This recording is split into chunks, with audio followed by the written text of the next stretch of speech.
Sometimes I wonder if we understand Islam as it should be understood. Sometimes it's hard to strengthen our faith amidst all these distractions. Sometimes we're confused about what we want and what our next steps should be. Sometimes you need to take a moment and reflect on what matters most. And because we live in such uncertain times with so much going on around us, I guess sometimes we just gotta sit down and talk about it.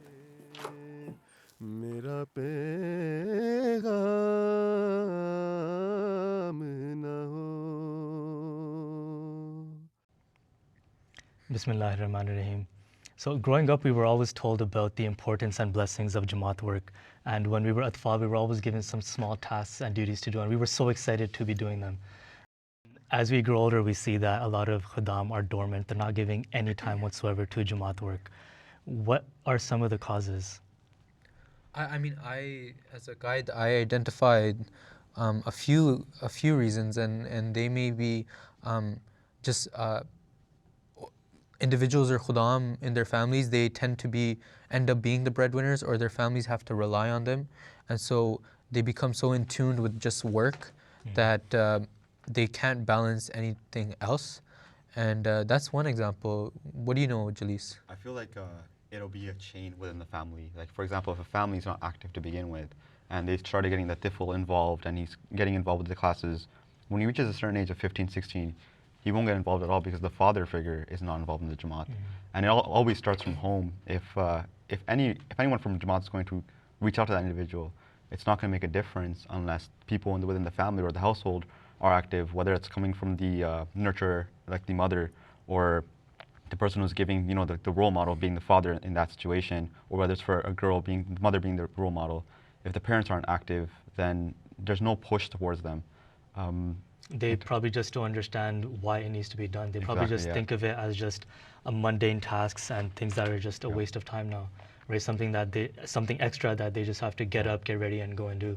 Yeah. But they haven't been taught the essence of what Jama'at work actually entails and what the beauty of it is and what the results of it can be and the impact that it has on our lives after we do commit time to Jama'at. And to be fair, when you're a child and someone tells you about Jama'at work, the first thing that usually comes to your mind is door-to-door visits. I remember being a tifl and your guide will call you, like, you have to do flyer distribution. And you're thinking about going door-to-door, giving random people flyers. And when you grow up thinking of that, you're just going to get scared when someone says Jama'at work. They don't think about basketball tournaments, or they don't think about, Muslimat, or, like Muslimat tournaments or national ijtimas. That's the first thing that comes to their mind. So it's giving that positive image as well, and then showing the blessings afterwards as well. Like when people dedicate their time, for example, people working in Dar Hall, constantly working in the Department of Accounting or something, and then they realize at the age of 18, 19 that I want to go into accounting. And because of the blessings of working in that department, they're able to go into that field. Those blessings are shown in different ways, but it's our duty and our understanding to actually show it to the youngsters in the Jama'at. I think also what may happen is just a phenomenon. Like if somebody's generally lazy, then they're going to be lazy towards Jama'at work as well. But it doesn't mean that they're necessarily active in other parts of their life. They may be just as lazy in other parts of their life. It's just, they just think that, oh, now it's one more thing that we have to do. So it's like, it's not necessarily Jama'at work that maybe somebody's put off by, but it's just, they're just generally lazy and it's just become a habit for them. So guess what I'm trying to say is they probably have a bigger problem. It's not Jama'at work, it's just their entire life, they're just lazy, right? There are khuddam that, now that you bring it up, are possibly characterized or personalized like that.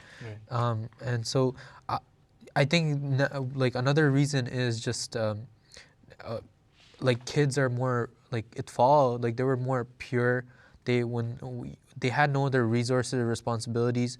They had no other financial freedom, and so Jama'at was their only avenue. And so, but when they start growing older, they start accessing more resources, more options. So they feel like this freedom they have is their access or their way out. And so it's great you brought that up, that how we portray Jama'at work, because it's not just flyer distribution. It's like going out to Timmy's late at night after Isha and just having a talk.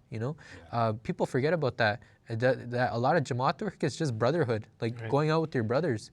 And so that's what I wanted to share, is that people that even dormant, like khuddam brothers, that we should tell them, and they should know that what like true Jamaat work is that like establishing a brotherhood, you know, in this Jamaat, and then using that to sort of, or using that as a catalyst to sort of propel our own spiritual reformation. Yeah, and you guys talked about like a few good things. I think like the discussion right now has been kind of with the youth and some of the obstacles they face. But I think that especially with Khuddam or any MDs that are like in post-secondary education, a big obstacle for them is their education. You know, they have tests, they have assignments, they have midterms, they have careers to focus on. So when they receive a call from their guide sub, it's a big debate. You know, do I pick up this call or do I focus on my work?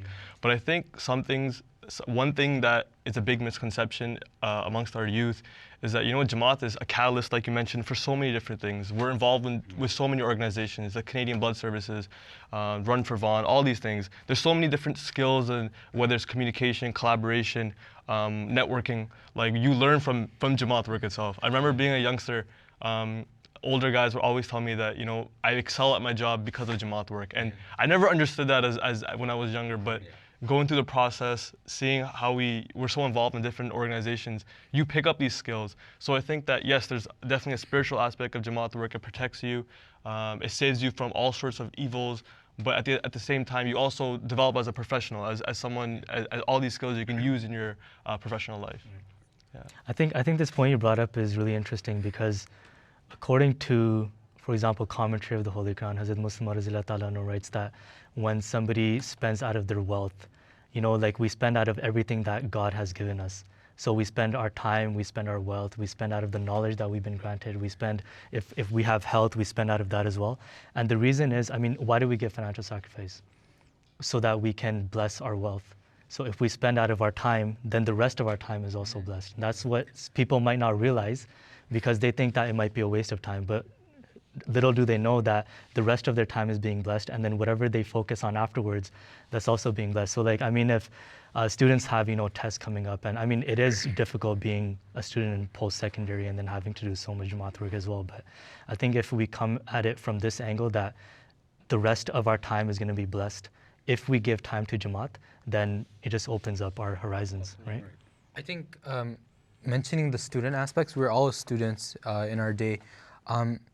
There is a global phenomenon, and it's due to the social media rise, is that students are just don't know how to study, or they don't know how to time manage, right? And so they become overwhelmed with the responsibility, and then they back out from Jamaat work. I think what I've learned from Jamaat work is that whatever priority I set, if school was my priority, I didn't put Jamaat number 1 or number 2. I put it neck and neck. Because for me, it's that Jamaat work is as important as to whatever else I have in my life. Because I'm nothing without it. And it's taught me so many valuable skills like time management, organization, sort of realizing that time is so valuable that you shouldn't waste it. And procrastination is big among students. And that's the reason is that we tend to procrastinate, and sometimes I noticed as a younger student, I would set out time to procrastinate, and then it's funny because it's funny now, but it's sad because when you would get a phone call from your guide and said, listen, we need to give out time, and then you realize, oh man, I can't give out time, but you just procrastinated. So using your time, everybody has the same 24 hours. Right. Just making sure that you set out whatever time you have, you set out the same for Jamaat work.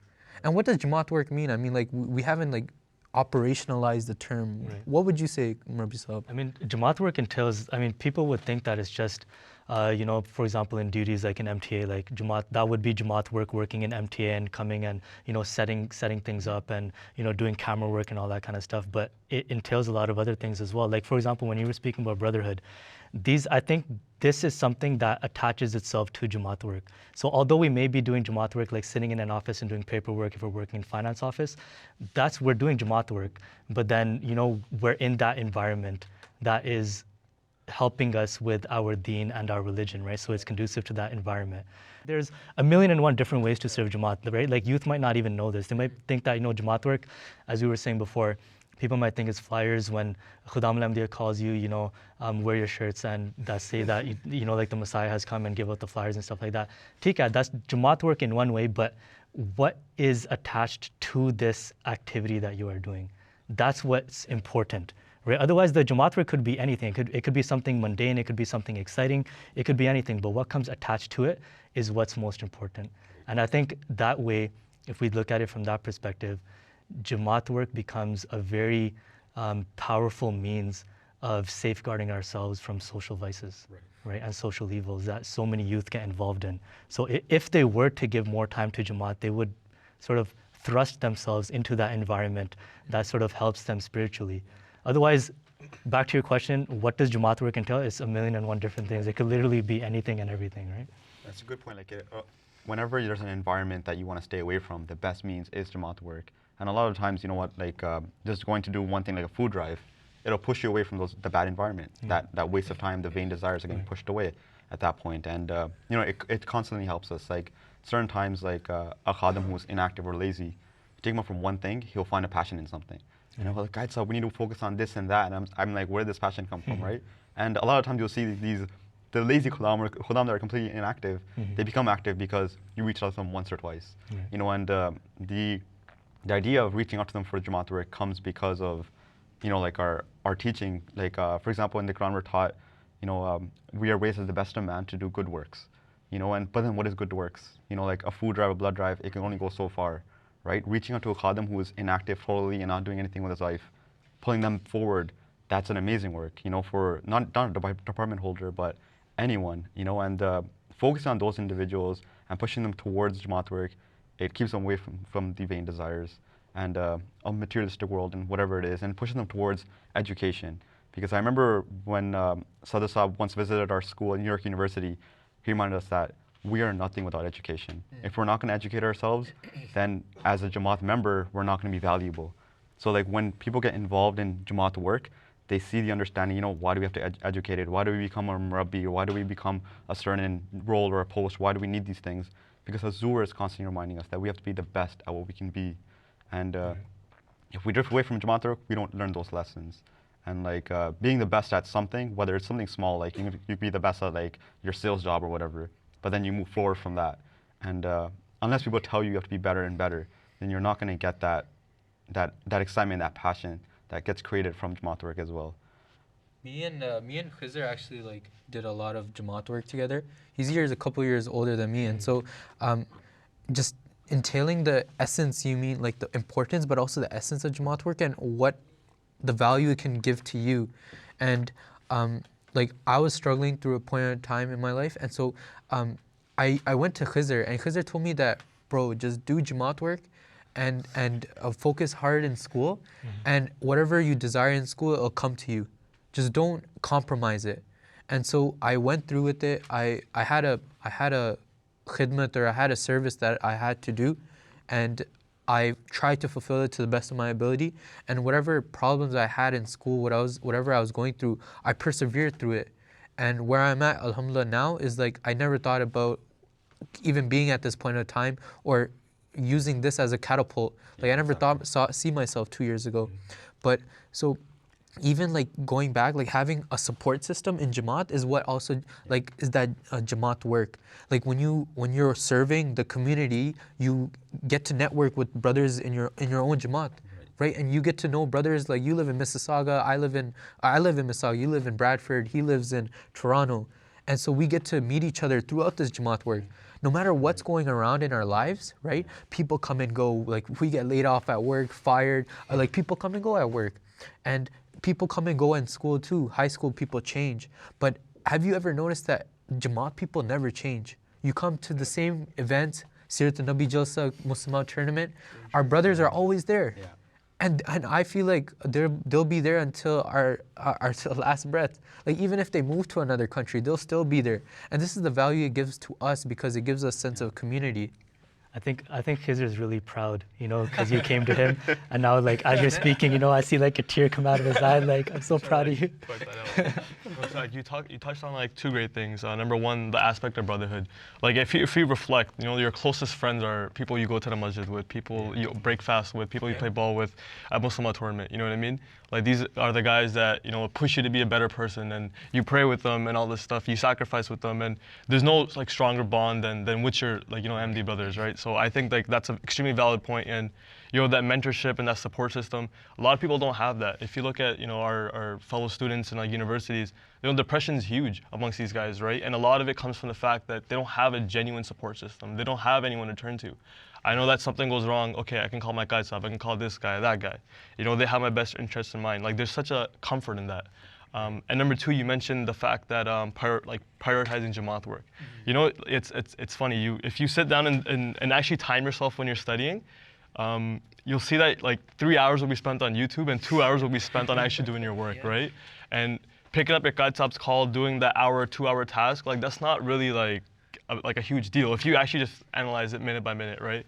So I think that when someone says they're too busy for Jama'at work, I don't think it's valid, because when you have a priority, you make time. You make time to eat, you make time to do anything, if it's a priority for you. And I think that, if you prioritize your studies and you prioritize your faith, Allah Ta'ala will bless you in so many ways. And there's been so many, instances where we know of students who have excelled because of that. So I think that Jama'at work is such a blessed catalyst, and it'll help you attain your wildest dreams. So I think you hit the nail on the head. These points you guys brought up about how our brothers are always there when we go to those Jama'at events. You know how over time, as you grow older, you sort of realize that it's more and more difficult to make friends. Yeah. When we were in elementary school, it's like everybody knew each other. And then high school, there would be pockets of like different group friends. And then when you go to university, it's more difficult. And then afterwards, when you go to work, it's even more difficult. That's one of the blessings of Jama'at work as well, is that it's very easy to make friends because you resonate with so many different people. It's like your goals are all the same, right? Like you're working towards that one main thing, and you're all striving towards that. I think people might not see the beauty in this, right? Like, it's very difficult to make friends, but then with Jama'at Ahmadiyya, it's not difficult at all because everybody's your brother, right? Absolutely. I feel like when you're going to these events over and over time, it's much easier to grab people that are completely inactive as well. And when it comes to like making friends and whatnot, you'll notice that there's certain Khuddam who will have a lot of friends, but there's still that sense of loneliness there, right. And with Jama'at, it's like that sense of happiness starts to come back slowly and slowly, because we were talking before, like seeing that light at the end of the tunnel. Mm-hmm. Like when you're praying with your friend, there's that feeling is not caught anywhere else. You can be playing basketball, doing whatever, but when you're praying with that individual, praying with that friend, and then you finish your prayers, you can talk about your goals and your aspects and what you're trying to achieve, what you're trying to reach, and you'll notice that like no matter what it is, that the dua is always for one another. You're always praying for one another, and it kind of helps us to push ourselves towards that goal, towards that dream, and towards that idea that we're all one under the banner of Khilafat, right? And right now we're going to USA when Hazur is here, and you were seeing groups of people from all across the nation, and it wasn't just like Pakistanis, people who were outside Pakistani, but it's nothing like that, and it's like different groups, different ages. We were sitting outside the masjid for about 2 hours. There were 3 kids beside me, all around like age 6, 7, and 8, sitting right beside me. And I was thinking, how is this happening? It's because of the banner of Khilafat, right? Mm-hmm. And we see this strength growing with us, and that fire. And one example that was given last year at a speech is that we're all like flames, we're all like candles. A light bulb can go out, but it can never be lit again. But a candle can be lit. You can pass on a candle to another person and just light his candle once again.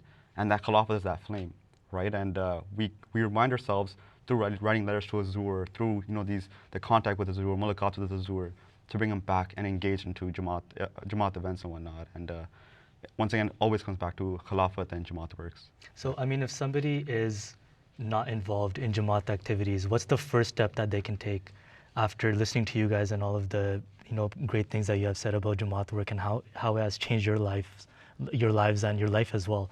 So what could somebody who has no contact with Jama'at, no giving time whatsoever, what can he do? What's the first step that he would take? Who can he reach out to? I mean, he can reach out to his guide, number one. And I feel that the most basic thing is just come to the masjid, come to the namaz center, come for namaz. And namaz is 5 times a day. You have 5 opportunities in a day to come to the namaz center, the masjid, to read namaz. Mm-hmm. If you need a ride, your guide is always the one that say, I'll make a way to get a ride. If you say you want to come to the masjid, we'll make a way. Mm-hmm. And so for me, the basic thing is that when you come for namaz, you're in unity in this congregational prayer. And then afterwards, like, people just don't go home. And it's ironic because I was with a non-Ahmadi brother last night, and he said that whenever he went to the masjid and he would go pray, he said nobody would talk after, everybody would just go home. And so we are blessed with being under the banner of Khilafat. We never think about these small things. But for him, because he came to Baitul Islam and he saw the difference in the two masajids, he said, this is incredible. And so this is like small things that we don't realize, even our dormant brothers don't. Right. And so just showing them that little things like this, like after namaz, just hanging around and then maybe deciding to do something else, like spontaneously, that itself is like just above and beyond just namaz. And so that's the first step I would take. Okay. Rabbi Saab, I think you raised a very important question. You know, how can someone be involved in Jama'at? I think that because there's so many departments, there's so many niches in Jama'at that there's a place for everyone. One small example, Majlis Ansar Sadal Qalam. We were all like writers of that group. You know, Khuddam can just write a simple letter and reach to millions of Canadians across the country, right? So that's a small example of just, you know, just taking 20 minutes of your day, writing a small letter about whatever's in the news and having a meaningful impact. So whatever skill set you have, and I think that the diversity of skill sets is a big asset for our Jama'at work as well, that there's always a place for any Khadim to get involved and really exercise and utilize his skills for khidmat. I feel like especially with this, like there's different age groups as well. Like Khuddam al-Ahmadiyya starts from 15 to 40, which means that in every department you can have different age groups. Right. So like when you see a person who's not active, if he's the age of 20, you can't say, you know what, I have no one to reach out to him with. You know, there's always going to be different Khuddam, different members of the Jama'at in your Nazimeen or, you know what, in different departments that'll reach out to that person, right? A lot of times you'll see that if there's only older guys in an amla, it's very hard to get youngsters involved, and vice versa. If there's only young guys, it's very hard to get the older guys. So if there's a mix and match, you know, whether it's for Ishat, whether it's for like Waqarim or Khidmat Khalaq, it'll help engage all Khuddam, right? But at the same time, it'll also motivate them as well. A lot of times, you know, we've seen if there's lazy Khuddam, one way to do it is to do a house visit. One thing we're doing for this year is just house visits across the board, right, nationwide. And we've seen that, you know what, you go to a Khadim, no one's visited him, he gets involved again. It's because of that age group. And if you see a kid's not active at the age, after the age of 16, it's because no one from that age group is reaching out to him. Everyone over the age of 20 is going like, hey, come outside, come outside. He doesn't want to chill with a, you know, like an adult or a 20-year-old or a 25-year-old. So when that age group gets involved, you know, and pushes them towards that work, that one passion that he has, it'll get them involved. And it touches back to the point where you said that, like, you know what, like when they find their passion, regardless of the terms, it'll get them involved. Yeah. And then once again, it leads back to like, how can we basically be role models in the Jama'at to get them engaged, you know? And it comes back to the point of the Nizam Jama'at, you know, what are we getting from our Khalifa down to our Sadr, down to our Qaid, and to the smaller groups as well. If we don't follow that, then we kind of disassociate ourselves, you know, and because we're the backbone of Jama'at, Khuddam in this backbone of Jama'at, it actually helps us engage all Khuddams of different age groups as well. And so you mentioned like being role models and like being a sort of like older brother wing over our brothers. Speaking on that, like I have a couple of grade 12 youth that are pursuing higher education, and they don't know what to do. And so I told them that, look, reach out to me, tell me what you need help in. I don't promise you all the answers, but I do promise that I will support you in whatever pursuit you have. Just reach out to me. And we sat down one day at a McDonald's, and he told me that he doesn't know what to do, and his parents are saying, do this, but he's not too sure. I said, what do you have in mind? He said he wants to do construction management. I said, listen, I'll handle it. I can get you in touch with someone that has done the program or has gone to the school, and he can mentor you and give you the answers. Because when I was in grade 12, I'm the oldest son or sibling in the family. I didn't have nobody to ask questions to. And so just engaging with our Khuddam and telling them that we want to support you, and just be in communication with us. It's all right if sometimes they say, listen, man, I just need some space. I can't make it. That's okay. Just don't like block our number. Don't like miss our call, let it ring, right? Yeah. It's okay to say pick up the phone and say, not today. and we'll be totally cool with that. We're here to support you and guide you, and that's our message to our Khuddam, right? I think people who do Jamaat work, they see it as a privilege. Eventually, it comes down to, we're actually honored to be doing this. Whereas other people who have not done Jamaat work, they'll see it as a waste of time. So I think changing that perspective is very necessary. And I guess coming back full circle, for example, in the beginning, you were speaking about how dormant Khuddam, they may come from families who don't do any sort of Jamaat work. So it's just not a trend within their household as well. Khulafa have explained to us as well that one of the best ways to safeguard your future progeny is if you are involved in the khidmat-e-deen as well, right? And you're helping advance the message of the Prophet Muhammad. So I think for youth to understand this, it's very important. And then practical steps as well is that there's 1,000,001 ways to serve.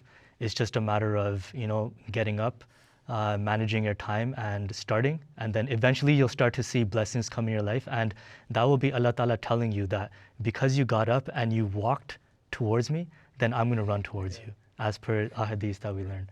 So that was a great discussion. Jazakallah for the points that you guys made. And may Allah bless the Jamaat work that you guys are doing. And hopefully you guys can bring more youth towards the Jamaat, through Jamaat work.